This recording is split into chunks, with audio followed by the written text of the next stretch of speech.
চিন্তা করতে পারেন হুজুর অনেক চেষ্টা করি, নিজের সাথে ফাইট করি যে আগামীকালকে থেকে নামাজ পড়বা, ওই আগামীকাল কোনোদিনই আসে না।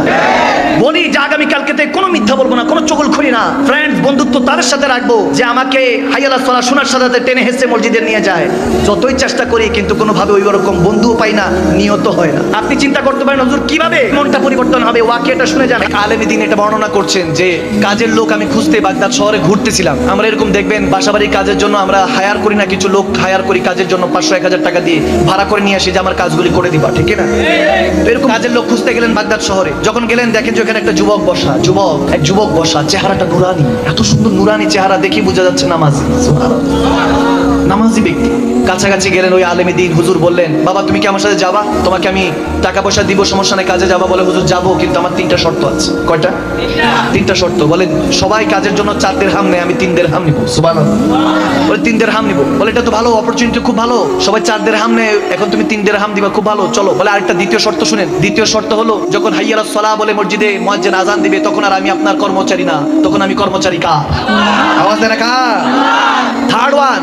বলে 3য় নাম্বার শর্ত হলো আমাকে কোনো প্রশ্ন করা যাবে না, আমি আপনার কোনো প্রশ্নের উত্তর দিব না। বলে ঠিক আছে, মালিক দেয় শর্ত, তুমি দিছো শর্ত, কর্মচারী হই, সমস্যা নাই। ইন্টারেস্টিং ক্যারেক্টার নিয়ে গেল, কাজ করতেছে, সারাদিন কাজ করতেছে, দেখে অন্যান্য কাজওয়ালারা যখন কাজ করে দেখবেন যে মাঝে মাঝে সিপাহীকে একটু সুখ টান দিতে থাকে, চা খেতে থাকে, অথচ সে কিন্তু মুহায়দা করেছে, চুক্তিবদ্ধ হয়েছে যে 1000 টাকার বিনিময়ে তিনি তেনার কাজটা 6-7 ঘন্টা করবে, কিন্তু এই 6-7 ঘন্টার মধ্যে দেখা যায় 1 ঘন্টা ফাঁকি দেয়, বাকি 5 ঘন্টা করে।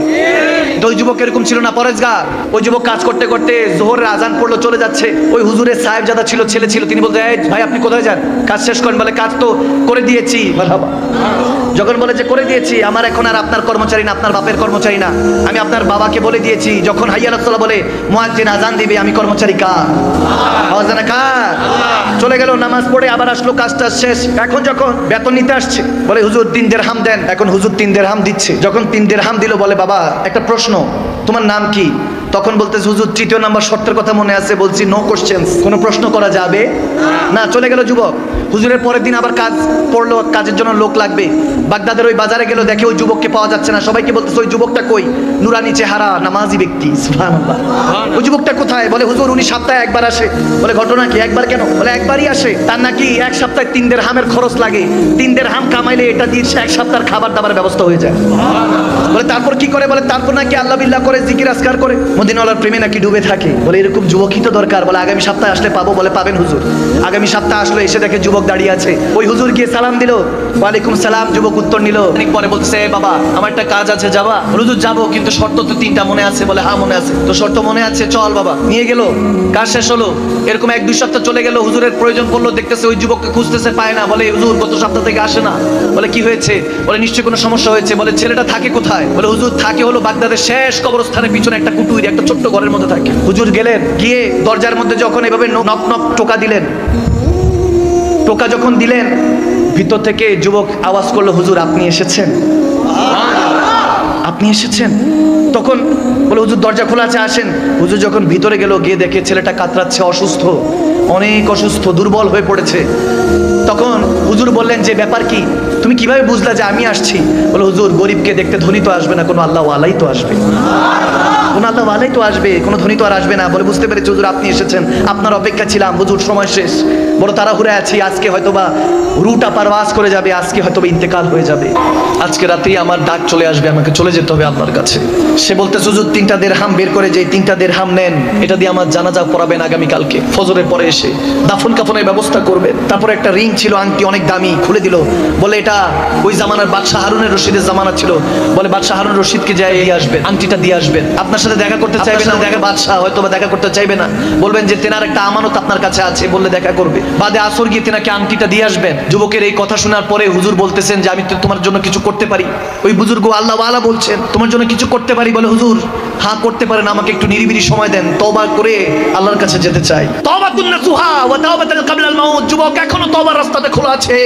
আর এই মৃত্যুগুলি দেখো কত সুন্দর, নিজের দাফন কাফনের ব্যবস্থা করে যাচ্ছে। হুজুর কাছে বলল হুজুর আমাকে একটু সময় দেন, তওবার রাস্তা খুব কম, সময় কম, আমি আল্লাহর কাছে মাফ চাইতে চাই, আল্লাহর কাছে ক্ষমা চাইতে চাই। ওই যুবকের হয়তো গুনাহ নেই, ক্ষমা চাচ্ছে আল্লাহর কাছে। যখন কান্নাকাটি করছেন, বলে হুজুর আমাকে নিরিবিলি সময় দেন। হুজুর বের হয়ে গেল। বের হয়ে রাতের বেলা উনি কাতরাচ্ছেন, বিছানা এই প্রান্ত থেকে ওই প্রান্ত, চোখে দিয়ে পানি পড়ছে। ওই যুবকের কথাগুলি মনে পড়ছে যে এত ইমানদার যুবক, আমলদার যুবক চলে যাবে, কষ্টে তেনার বুকটা ভারাক্রান্ত হৃদয় হয়ে আছে। তিনি চিন্তা করতে করতে ফজর আজান পড়লো, নামাজ পড়ে দৌড়ায় গেলেন। দৌড়ায় গিয়ে যখন ওই যুবকের বাসার মধ্যে, ঘরের মধ্যে দরজাটার মধ্যে হাত রাখলেন, দেখে যে দরজাটা খোলা, অটোমেটিক খুলে গেল।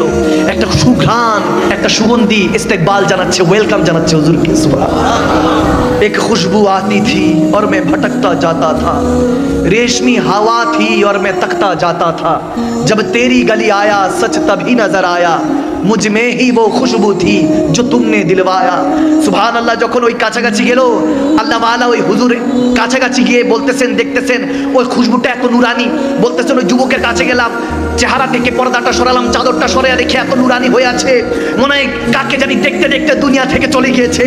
মনে হয় কে জানি এসে সে যুবককে নিয়ে গিয়েছে, যার প্রেমিক ছিল মনে হয় তিনি এসেছিল। এখন চিন্তা করতেছেন ওই যুবককে দাফন কাফনের ব্যবস্থা করতে হবে। এখন কয়েকজনকে নিয়ে তো তিনি এসেছিলেন, দেখে যে 4-5 জনকে নিয়ে এসেছিলেন, কিন্তু কোথা থেকে জানি হাজারো মানুষ সেই জানাজা উপস্থিত হয়ে গেল। এখন আসার পরে ওই হুজুর বলতেছেন, জানাজা দেওয়ার পরে চোখের পানি ছেড়ে দোয়া করে যখন আসরের সময় বাদশা হারুন রশিদের দরবারে গেল, এখন ওই যুবকের কাছে হুজুর জিজ্ঞেস করেছিল, কে তুমি বাবা? তিনি তো কোনো কথা বলে নাই। যখন বাদশা হারুন রশিদের কাছে আসরের পরে গেল, ওই হুজুর বলতেছে দেখা করব, বাদশাহ সাহেব অ্যাপয়েন্টমেন্ট দিচ্ছে না। বাদশা হারুন রশিদ ব্যস্ত ছিল।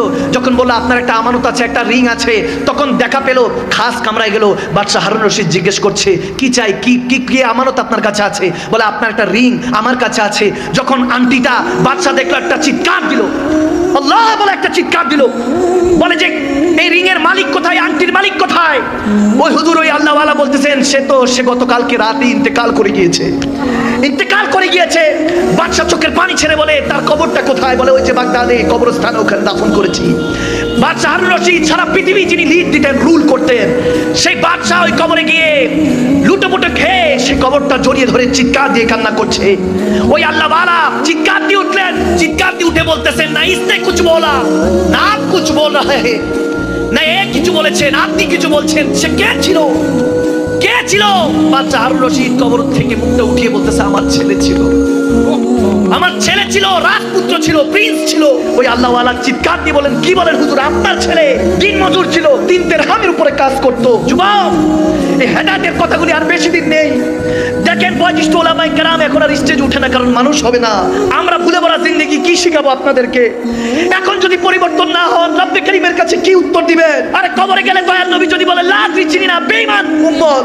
যদি আপনি অন্যের চগলখড়ি, ক্রিটিসাইজ নিয়ে, গীবত নিয়ে, মিথ্যা নিয়ে পড়ে আছেন, মিথ্যা আমাদের পারফিউম হয়ে গিয়েছে, চগলখড়ি আমাদের পোশাক আশাক হয়ে গিয়েছে, আমাদের মধ্যে হেদায়েত কেন জানি উঠে যাচ্ছে। ওই আল্লাহ ওয়ালা চিৎকার দিয়ে বললেন, হুজুর আপনার ছেলের এই মারিফত কি, এই রহস্য কি?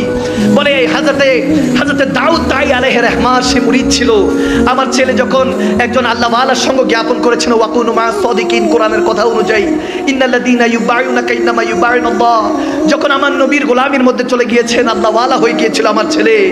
আমার ছেলে তো আমার ছেলে ছিল, কিন্তু দেখেন যেতে যেতে একটা রিং তার কাছে ছিল, এটাও ফেরত দিয়ে দিয়েছে। বলেছে যে বাবা এত ঢাল সম্পত্তি করে গিয়েছো, কি জবাব দিবা? তিনি যদি তোমাকে প্রশ্ন করে কি উত্তর দিবা? আমার ছেলে আমার মুর্শিদ, আমার শেখ হয়ে গেল। শেষে যেতে যেতে সে আমাকে শিক্ষা দিয়ে গেল, এই দুনিয়ার আপনজন আজকে আছে, কালকে নাই।